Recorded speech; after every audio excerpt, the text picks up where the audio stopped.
સુરત નવી સિવિલ હોસ્પિટલનું તંત્ર એક્શન મોડમાં જોવા મળ્યું. આરોગ્ય મંત્રી પ્રફુલ પાનસેરિયાની સરપ્રાઇઝ વિઝિટ બાદ તંત્ર જાગ્યું.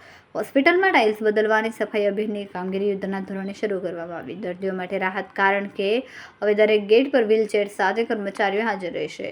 એન્જિયોગ્રાફી મશીન હોવાની ચર્ચા હતી, પરંતુ મશીન ચાલુ છે અને ટૂંક સમયમાં અમદાવાદની યુએન મહેતા હોસ્પિટલ જેવી સુવિધા અહીં મળશે.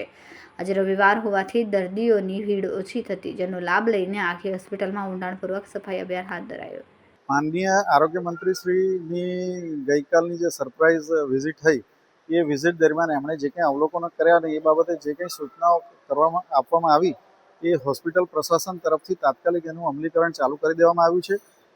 સાહેબ તરફથી PIU executive engineer, PIU civil અને પીઆઈયુ ઇલેક્ટ્રિકલ બંનેના એક્ઝિક્યુટિવ એન્જિનિયરને જે સૂચનાઓ આપી એ કામ ચાલુ થઈ ગયું છે. આપ જોઈ શકો છો કે અહીંયા ટાઇલ્સ બદલવાનું, કિડની બિલ્ડિંગમાં ટાઇલ્સ બદલવાનું જે કંઈ તૂટેલી ને એ કંઈ હતી એ ટાઇલ્સ બદલવાનું કામ ચાલુ થઈ ગયું છે. અહીંયા સફાઈ અભિયાન પણ છેડવામાં આવ્યું છે. આજરોજ રવિવાર હોય, દર્દીઓની ભીડ ઓછી હોય એનો લાભ લઈ અને બધી જ જગ્યાએ સફાઈ અભિયાન કર્મચારીઓને બોલાવીને કરવામાં આવ્યું છે.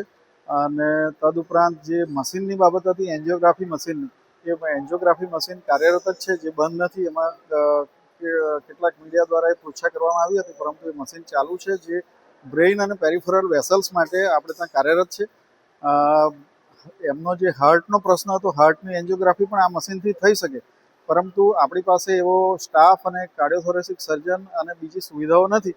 અને એ રાજ્ય સરકાર તરફથી યુએન મહેતા કાર્ડિયોલોજી ઇન્સ્ટિટ્યૂટ અમદાવાદના સેટેલાઇટ સેન્ટર તરીકે ડેવલપ કરવાનું નીતિ વિષયક નિર્ણય રાજ્ય સરકાર તરફથી લેવામાં આવ્યો છે.